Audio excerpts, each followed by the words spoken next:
All right, everyone, welcome to the Tonto's Demise Week 8 recap. Feels good to be back after missing last week, but back here in my old seat. Kept Jimmy Huber. Want to thank him last week for keeping it warm for me. This week, you may be wondering why I got the sweaty and sweatshirt and the hoodie on, but first of all, I just got home from work and my hair's a mess. I have hat head and I don't feel like taking a shower or combing it first. So I was like, well, I'll just put a hoodie on. And second of all, if you notice, my avatar this week is Little Mac going up against Gags, aka the bull, the bald bull. So if you remember in Mike Tyson's Punch Out, every couple of fights, you'd have Little Mac out training, running, out jogging with the coach behind him on the bicycle. And he's got the hoodie on, the city background and the city landscape in the background. So that's me this week. I am Little Mac going up against Bald Bull. No offense to Gags, but that's how I feel this week. So anyway, week 8, another great week of fantasy football. Not so much for me, and definitely not so much for Detling. I don't know about you, but I think it's safe to say we all can't wait to hear the podcast this week because Detling's team suffered all sorts of losses. I'll get to that whenever I get to his matchup here, but let's just jump right into it. First, as always, is the defending champion, FC Bohoric, trying to climb his way up the ranking, up the standings this past couple weeks. And he does it this week, taking down the commish, the Raritan Pups, once again. Almost literally doubling up the Raritan Pups. The score is 208.75 to 104.85. So yeah, 104, 208, almost doubling you up. We're not worthy to Drew Brees this week, setting a Tonto's Demise record for points by a single player, demolishing the previous record, I believe, was by Peyton Manning. That was about 85, and Drew Brees went for 95.65. Almost 100 points by Drew Brees just by himself. Nearly enough to single-handedly take down the Raritan Pups this week. So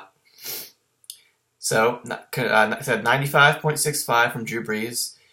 Keenan Allen, 5 catches, some yards, and a touchdown. Unfortunately for FC Bohoric, Keenan Allen is done for the year with a lacerated kidney.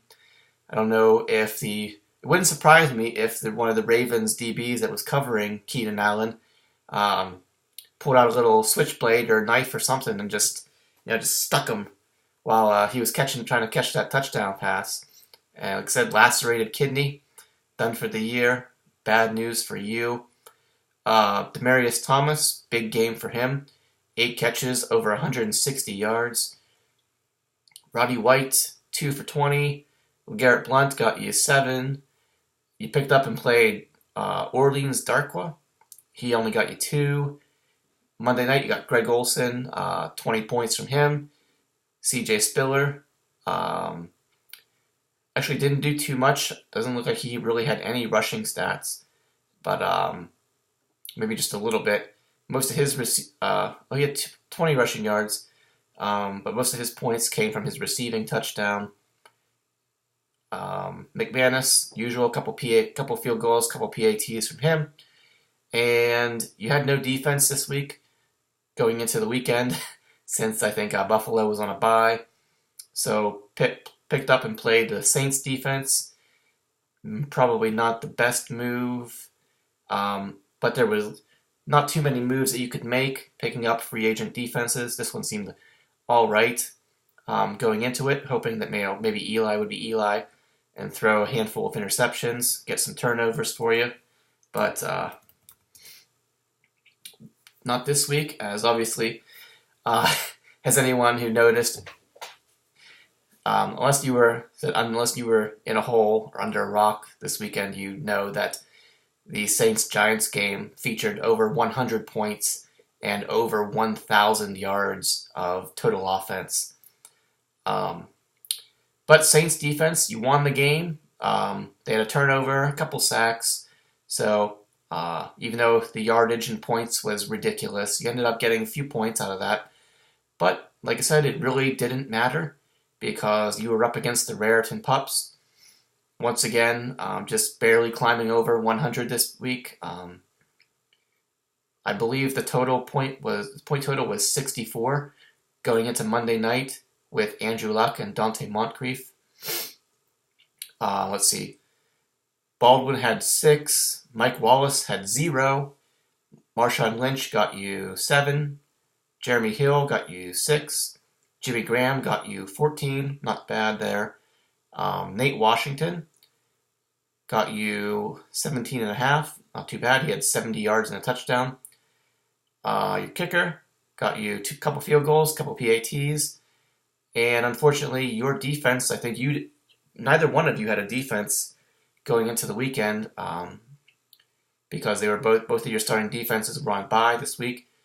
Fortunately for FC Bohoric and unfortunately for you, you picked up the Detroit Lions defense, who got absolutely thrashed in London by the Kansas City Chiefs. A couple of sacks, maybe a couple points for rushing yards allowed, passing yards allowed. Definitely passing. I think, if I remember correctly, Alex Smith's actual yardage total was only maybe 150. It was pretty low. But really on a couple points there, said all of those guys I just mentioned, you got 64 from those 8 players. Andrew Luck got you 37. Still a turnover machine, just not doing well all around this year, even though they almost came back and won the game. And Moncrief, only 2 catches, 20 yards from him. So that just barely got you over the 100-point barrier. Like I said, FC Bohoric doubles up the Pups. Pups, you are now 1-7, which means you are 99% eliminated from the playoffs unless you can somehow run the table and win the next 5 weeks and hope that 6-7 is good enough for a playoff spot this year. It's shaping up to be a possibility, however unlikely, but we'll see.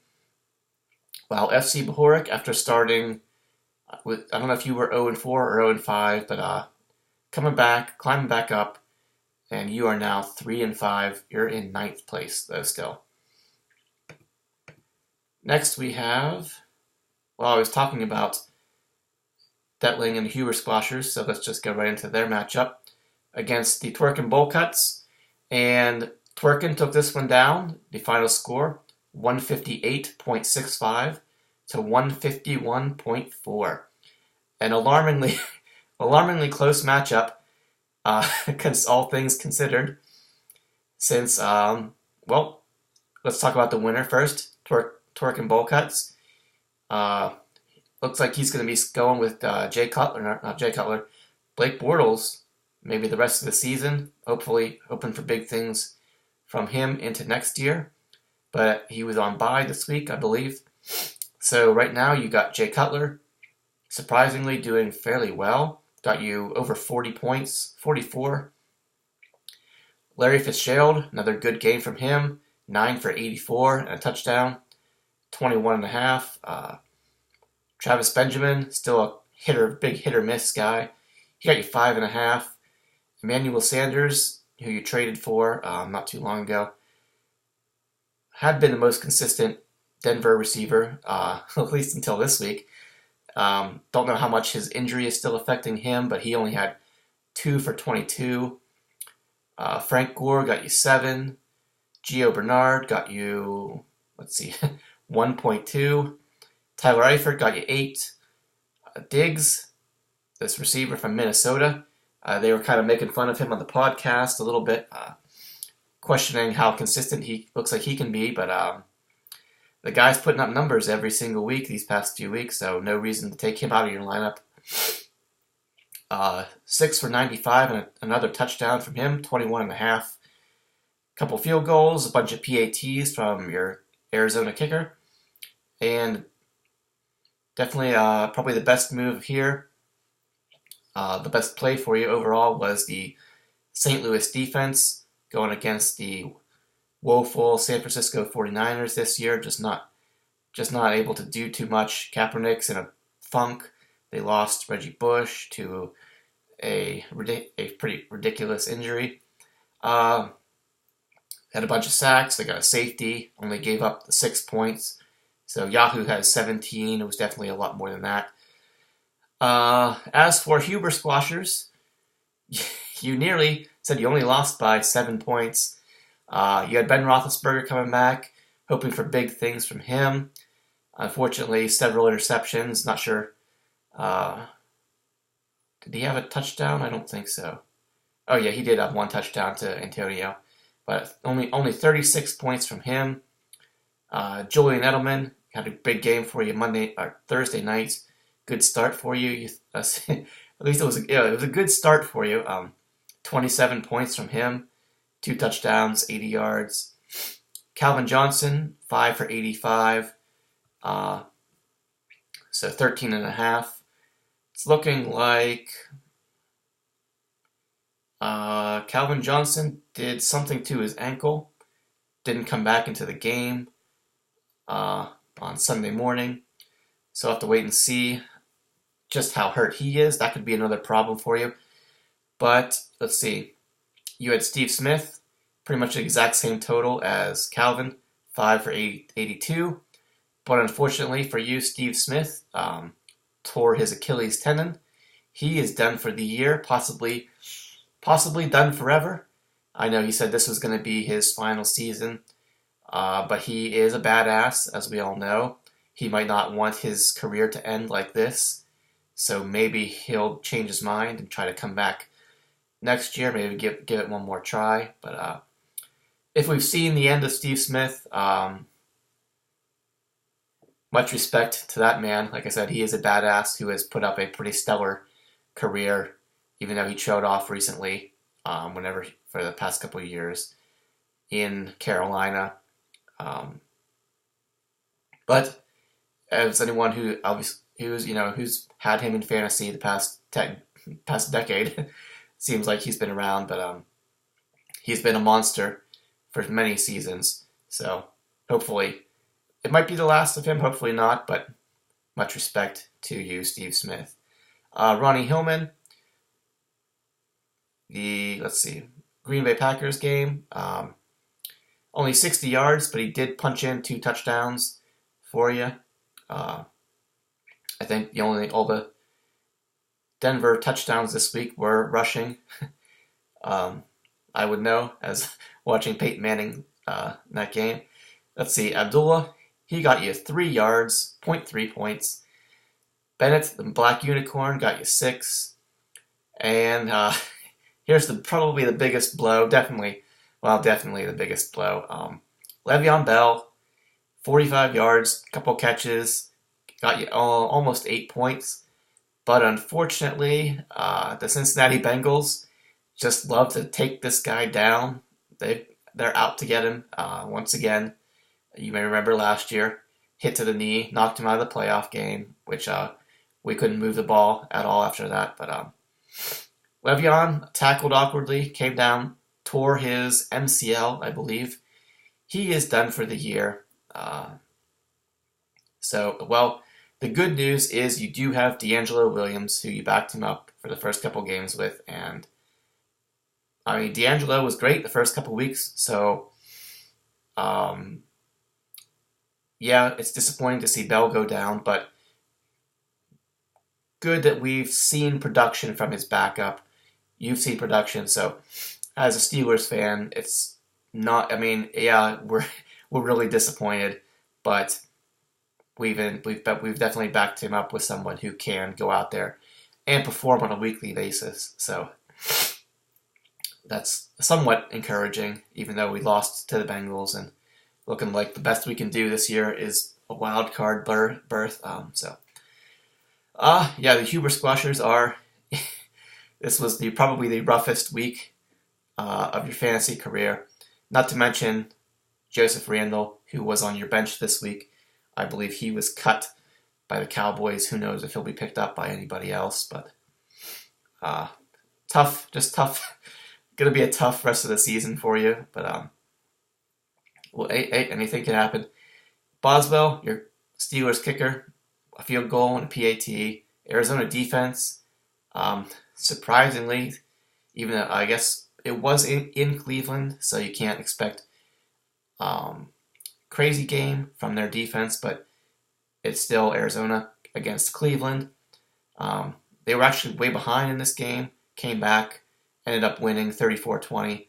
Couple turnovers, couple sacks. Yahoo says 13. It was a little bit more than that. So, but it was not enough. Say from Roethlisberger, when Steve Smith got hurt, Abdullah only getting you less than half of a point. Bell getting you 8. Bennett getting you 6. Just not quite enough this year, or this week, I should say. And while you drop to 4-4, Twerk and Bolcuts moves up to 4-4. Although can't feel too bad yet, at least for Huber Squashers, because you are still in 4th place at 4-4. While Twerk and Bolcuts, same record, but you are down in 7th place. So anything can happen from here, obviously. Next we have the Dub C Hooligans going up against the Detonators. And Dub C took this one. Final score 161.35 to 127.65. Even though for the Detonators, Phillip Rivers, definitely he did not cool off. 58 points from him this week, but looking at the rest of the Detonators lineup, that's 58 points. That was just about half of your overall score. Dub C, you got 30 points from Stafford. Crabtree having a breakout here these past few weeks. 7 catches, over 100 yards and a touchdown. You got 23 from him. Brandon Cooks, obviously part of that shootout in New Orleans. He had 6 for 88 and 2 touchdowns, 26.5 there, which kind of balanced out the 0 you got from John Brown, who was probable and active for the game, but apparently he did not end up playing at all, which I didn't actually read the news articles or anything, but I believe both Bruce Arians and John Brown had some choice words to say to people who were upset, to fantasy players who were upset that they said that he was going to play, or he was probable and active, but then didn't make the field at all. I would imagine that Bruce Arians and John Brown, both their attitude is both, we don't give a fuck. So, needless to say, it didn't cost you this week. It could have, but it did not. So, Forsett, 70 yards from him. Lamar Miller. Okay, well, what did he have? Oh, that was the Thursday night game. He did get you a touchdown, but he only had, I think, 15 yards rushing, which was, I think, all that Miami actually had in that game. So no 185 yards this time, only 15.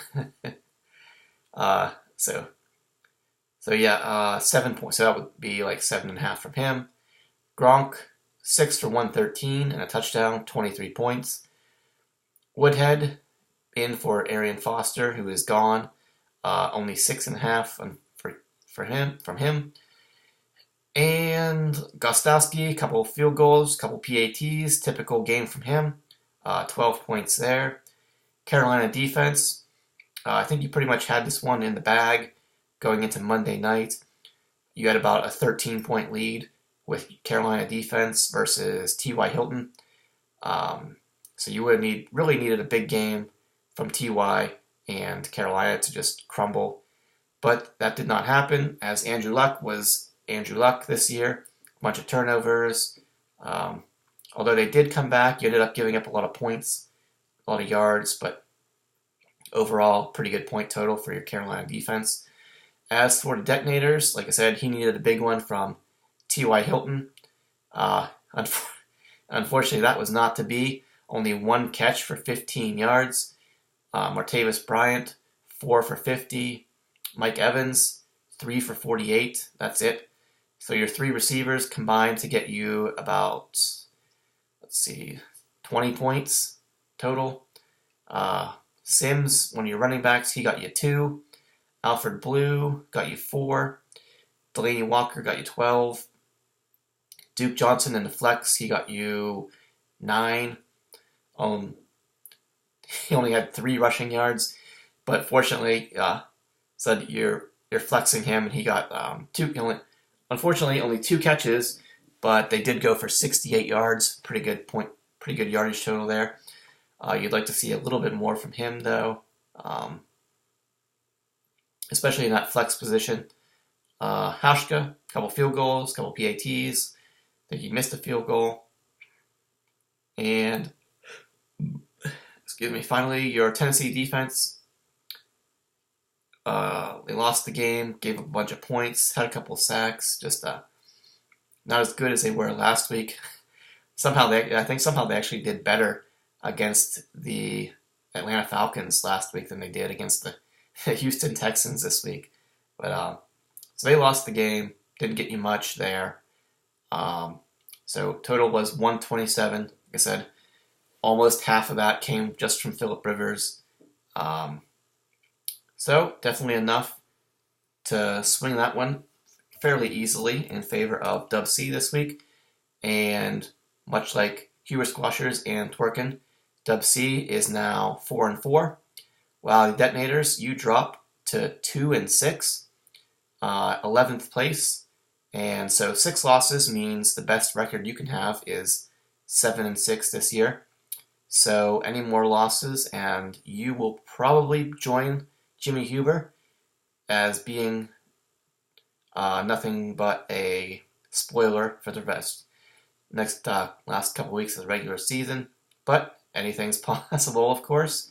So just for your sake, at least, you're trying to avoid that 7th loss. But once again, it's a big jumble in the standings. So at 2-6, you're only 2 games behind being in 4th place. So hey, these next couple, we still have 5 weeks to go. So 2 games behind. You start winning, some guys start losing. Anything could happen. I'm not gonna put the nail in your coffin quite yet. So next, let's see. We have the Springfield Isotopes going against Mighty Midgets. And Mighty Midgets extends the Springfield Isotopes losing streak to 5 games with a defeat here. Final score is 193.15 to 174.95. This was easily the highest losing score this week. We were talking about it a little bit earlier today. I think the most frustrating part, and I'm not gonna go on a long rant about my team here, but the frustrating thing is, if you had said on Saturday that, hey, your team's gonna score 175 points tomorrow, I would say, great, I'm probably gonna win, because that's usually good enough to get a victory. But once again, a good point total isn't enough this week. So let's see. Mighty Midgets. He had Matt Ryan. I had Julio Jones. They both were great this week. 63 from Matt Ryan. Brandon Marshall, almost 20 points from him. Rashard Matthews, Thursday night, 13 points from him. Also LaFell on Thursday. He had 4 for 47. Latavius Murray, got you 113 rushing yards, so he had 14.3. Jonathan Stewart on Monday night didn't really matter because you were already had the victory in hand here, unless somehow Jonathan Stewart, unless they had him throwing passes and he threw a couple of interceptions, somehow that's the only way you could have lost this one. But he had 80 yards and a touchdown. Barnage, 7 catches, 50 yards and a touchdown, 18 points from him. Definitely one of the big difference makers in this matchup. Also, Snead in the New Orleans shootout. He had 7 for 70 and 2 touchdowns, 24.5. I think you plugged him in. I thought going into that you had Aaron or not. Why was I gonna say Aaron Rodgers? You had Jason Witten in your flex. You're playing Barnage and Witten, and must have changed your mind at the last minute. Plugged in Snead. That would definitely be the difference here, because Witten had 3.5, so a 21-point difference. That would have swung it the other way. So plugging him in definitely changed the outcome here. A couple other things to mention. Brown, your kicker, got you only the Giants kicker, no field goals, but 7 PATs. And the Giants defense in that shootout, again, even though they were the losing team, gave up a ton of yards, they did have 2 turnovers, and one of them they brought back for a touchdown. So even though you lost some points for a loss, you did, I think 12 was actual, that's what Yahoo says, I believe 12 was the actual total here. As for the isotopes, 47 points from Alex Smith. Julio Jones, mentioned him with Matt Ryan. 12 catches, 160 yards, and a touchdown. 35 points there. Antonio Brown started off strong, got a touchdown on the first drive of the Steelers game, but the rest they were pretty quiet the rest of the way. He had 6 for only 47 yards and that touchdown. Golden Tate, 12 points there. Charkandrick West, 97 yards and a touchdown. Plugged in Kyrie Robinson, since Ryan Matthews was on a bye this week. Probably the only player that said, of course, it would be my luck this year that the only player I had in the most ridiculous scoring game of the year goes out before and he gets a chance to do anything with a broken leg.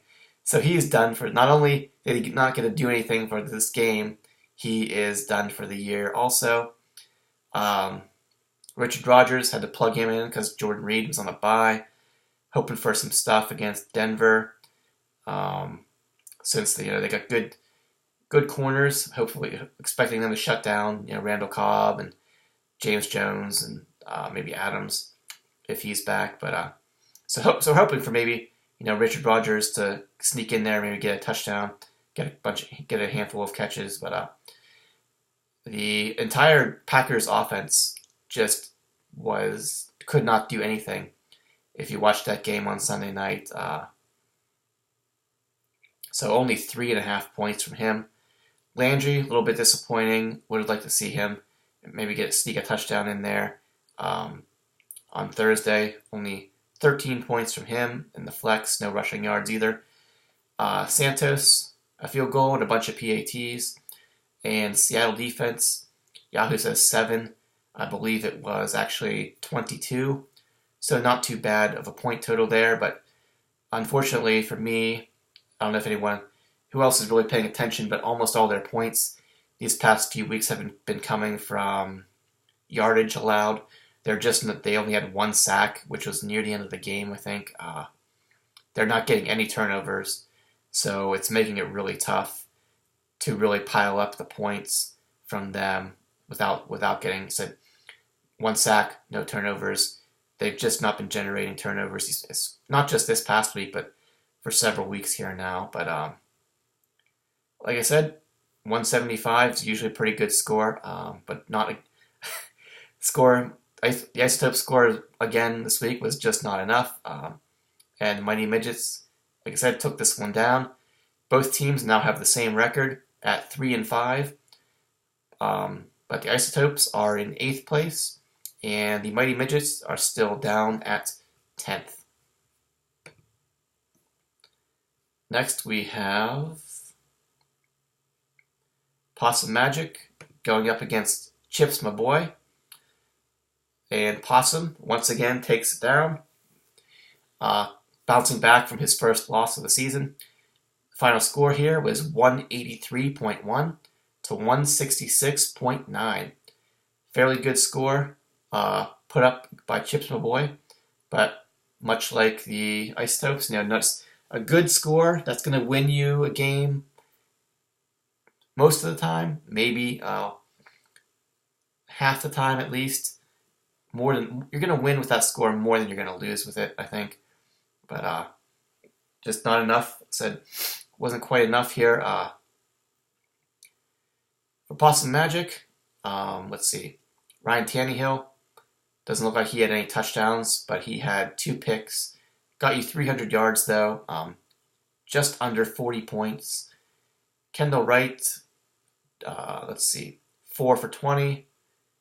AJ Green, I think they said always a huge game against the Steelers. No different this week. 11 catches, 120 yards, a touchdown, 28.8 from him. Macklin, 3 for 35 and a touchdown, 12.5. Ingram got you 80 yards. Doug Martin, 70 yards. Antonio Gates, 9.5 points. Dion Lewis, got him in a flex. Looks like pretty much excuse me, pretty much all of his points came from receiving. So nowhere else you can play him except the flex this year. But another good game. He got a touchdown, almost 100 yards receiving, 23.2. Tucker here, your kicker, kicked a whole bunch of field goals, couple PATs. He had over 20 points. Minnesota defense chose to go with them instead of Denver defense, even though they were at home against the Packers. I think we all expected that game to be at least a little bit more competitive, but fortunately it didn't work out against Possum Magic here, as the Vikings defense, they won the game, got you a kick return, a couple sacks. Yahoo says 13. It's probably a little bit more than that, but I think the kick return was actually 65 yards, so you just barely managed to get the extra 3-point bonus there. As for Chips My Boy, Carson Palmer, another great game from him, but like I said, they were down pretty big in this one, so he had to do a lot of passing.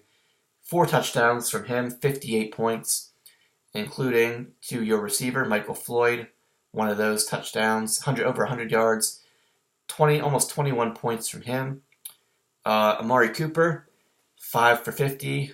Lockett, 3 for 36. Adrian Peterson, just over 100 yards, so 13 points there.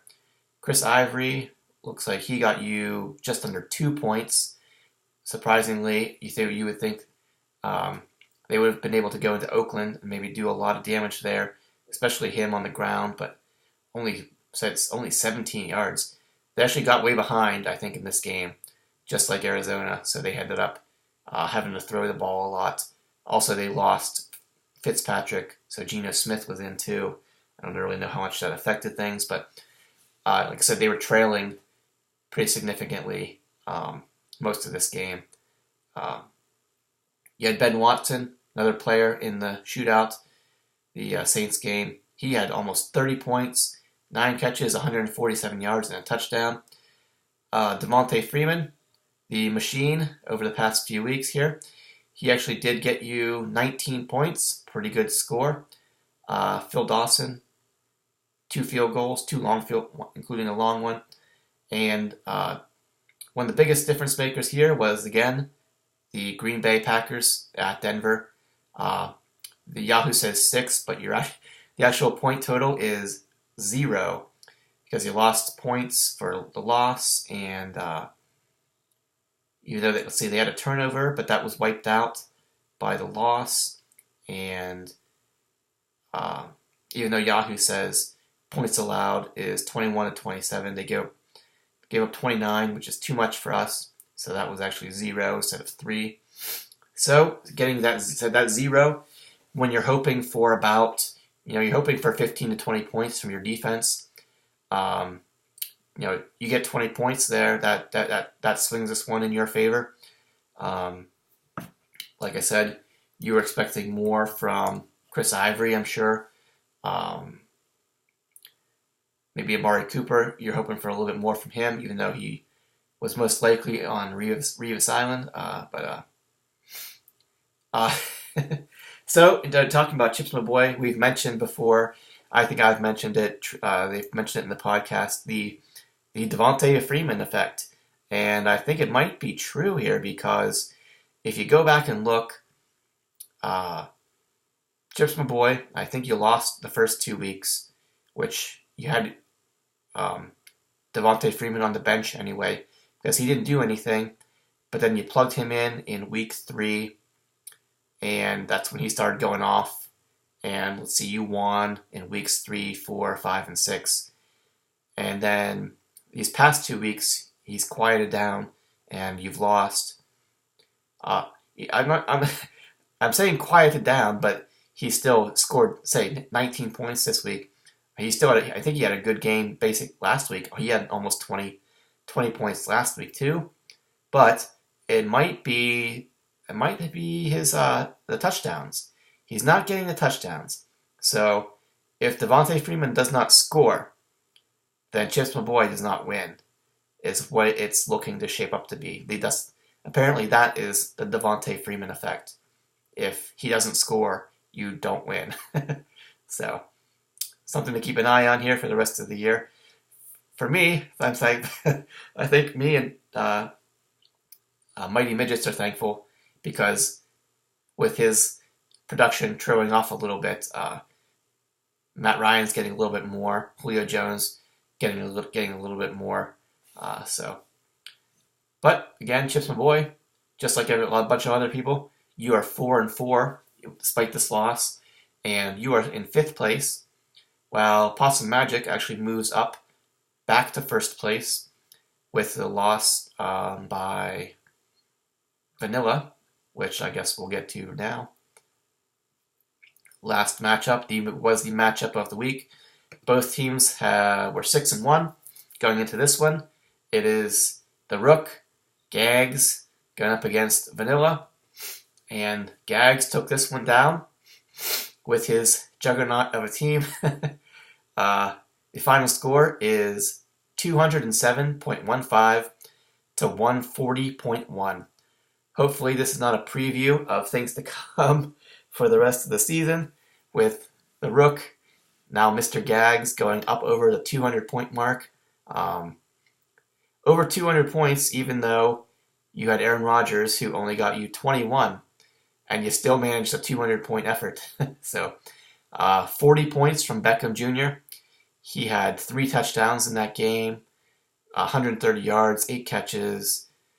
Alshon Jeffrey, another new guy to your team, 10 catches, 116 yards, and a touchdown from him. He's the main guy in Chicago. 28 points from him. Des Bryant, his first game back, was quiet. Only 2 catches for 12. I'm sure bigger things are coming down the road for him. He's still kind of getting back into shape and coming back from his injury. I'm sure he did not want to come back and push himself too hard, this first week, run the risk of injuring yourself again. Don't want to wait. Don't want to do that. And the quarterback situation there is still less than ideal. Todd Gurley, what can you say about this guy? Over 100 yards again and a touchdown. Almost half of his rushing yards, though, came on a 70-yard touchdown run. So that was almost 22 points there, because he got +3 for a long touchdown. Eddie Lacy got you a touchdown and 38 yards. Kelsey got you a touchdown, handful of catches, 50 yards, just under 17 points there. Darren McFadden, 60 only. You got him in the flex, which is good for you because he had 11 points from there, and on top of his 60 yards rushing, so 17.3. A couple of field goals, a couple of PATs from your kicker, and New England defense pretty much shut down Miami on Thursday night. Like I mentioned before, I think that Miami only had 15 yards rushing, but they had a bunch of passing yards. But they still had turnovers. They were only able to manage 7 points. Yahoo says 22, but I believe the total was 37 for you. And as for Vanilla, once I said, another great game from Tom Brady, 63 points there. DeAndre Hopkins, another big one, 8 for 94 and a touchdown. He's been one of the most consistent receivers in the league this year, just constantly putting up numbers, even though he's got very questionable quarterbacks throwing to him so far. Decker, 6 for 60 and a touchdown, 18 points there. That's what you like to see from him. Like I said, Randall Cobb, he had six catches, but only 27 yards, as the Packers could really do next to nothing in that game. Chris Johnson, over 100 yards, but he lost 2 fumbles, I see.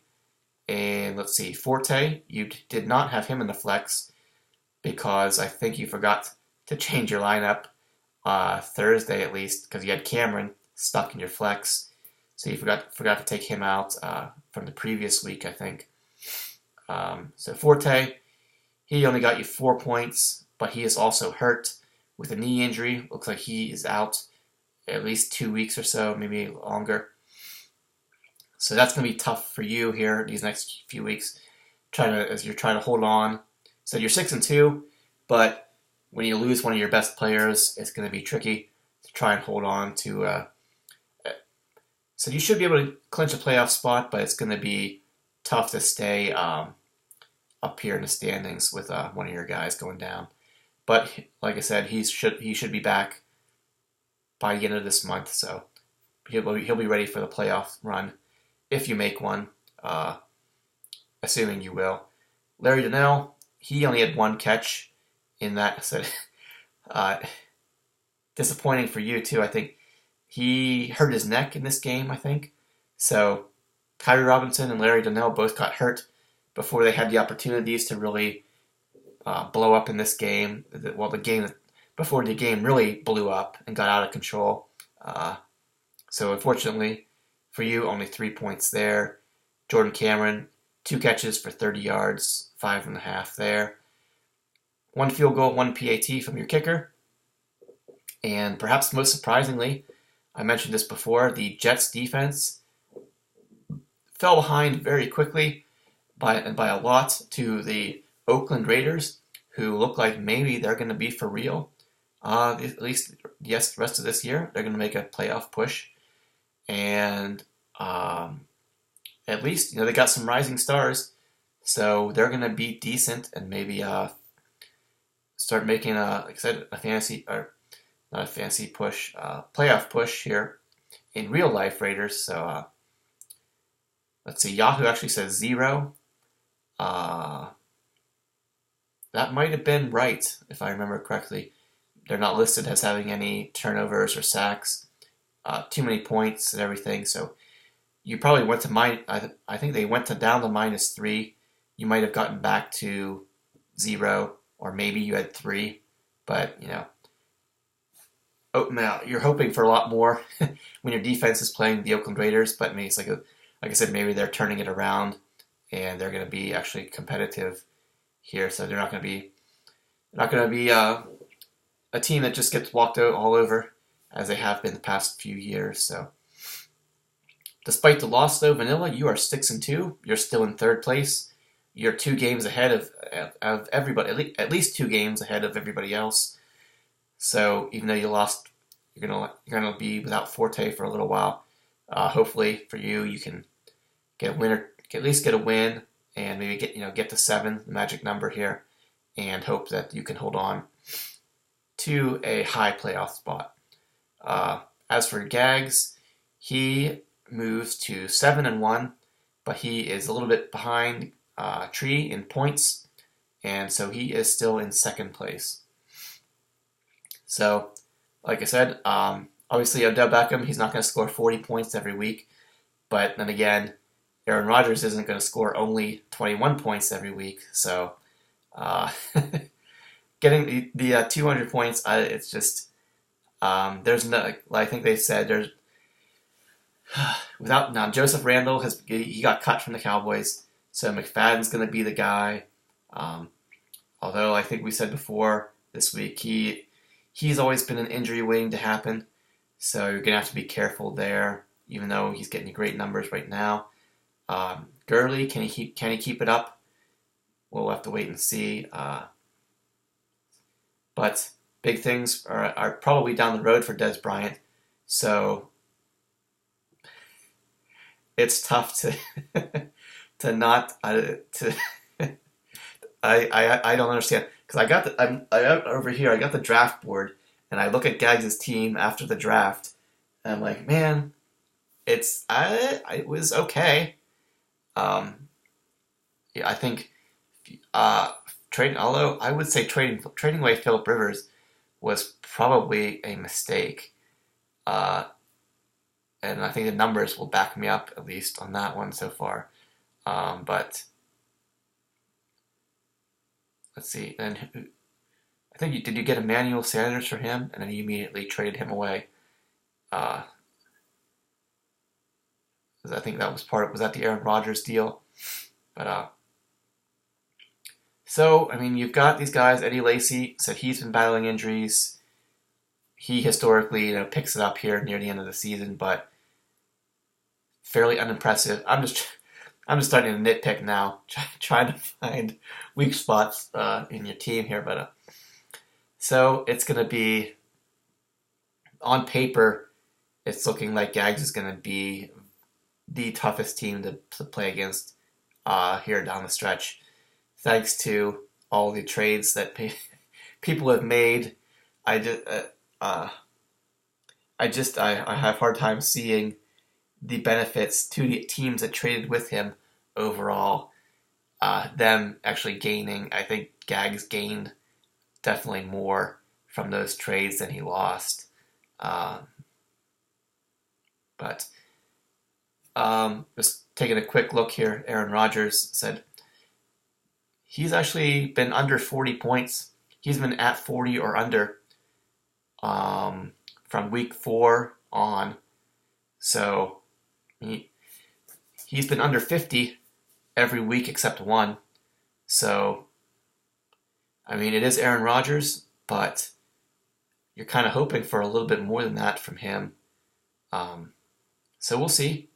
There's always, you never know what's going to happen. It looks like he's going to be a great team. Gags has a great team, but anything can happen. You never know. The production is never guaranteed, so hopefully everybody can give him a fight from week to week, and we'll see. We'll just have to wait and see what happens.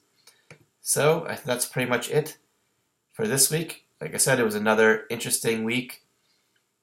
It was a devastating week for the Huber Squashers, but it was also a record-setting week for Drew Brees and his point total. So that will go down in the record books. And other than that, on the knockout pool, I believe the loser this week was the Detonators. You had the second lowest score, and I believe you were still alive in that one. So you are now gone. That means as we go into week 9, the teams that are still left for the knockout pool, I believe, Possum Magic, Mighty Midgets. No, I'm sorry. Chips My Boy, still alive. Vanilla, still alive. And somehow the Twerkin' Bowl Cuts are still alive. So the last 4 teams, Tree, Jay, Jeff, and Josh. So all the J's, some of the J's, and I was going to say the T, but an R, I should say. But anyway, yeah, Detonators, you are eliminated from the knockout pool, and we look forward here to Week 9. Only, let's see, 5 weeks left in the regular season. It's going by fast. A lot of interesting matchups the rest of the way. The standings are a big logjam between 4th place and 10th place. So, said only one game separating all of those teams. So, these next couple weeks are crucial. If you've been losing, you need to turn it around quick. But if you're winning, you got to keep on winning. And so, other than, let's see, it's safe to say, well, Possum and Gags both have 7 wins, so they're almost guaranteed a playoff spot. Vanilla, he's got 6. He really only needs to win 1 or 2 more games out of 5. So we can pretty much pencil those 3 in for playoff spots. That leaves 3 spots to go. And like I said, we have 7 teams fighting for those 3 spots right now. So it is going to be a dogfight. And we get started here. That dogfight gets started here this week in Week 9. Let's see. We got 2 4-4 teams going against each other. We got a 4-4 and a 3-5. We've got a 3-5 versus Brian at 2-6. 2 of the top 3 teams are playing each other, and so that could be anything could happen there. Twerkin kind of lucks out this week, and he's playing the Pups. But like I said, even though he's barely scoring 100 points each week, anything can happen. But no offense to Jimmy or his team, but you got to feel pretty good going up against them this year. So Twerkin could move up. Other people are going to move up or down. I imagine there's going to be a pretty significant standings shuffle here in terms of teams going into next week. So we'll get to that in the recap, see what happens here. So we'll hand it off from here to the podcasters. All right, everyone. Another interesting week in the books. Another great season as we're going along here. So, all right. Shut up is what you're thinking. So, all right, everyone. We'll see you next week. And Week 9, good luck to everybody. And we'll see you here again next week. Okay, bye.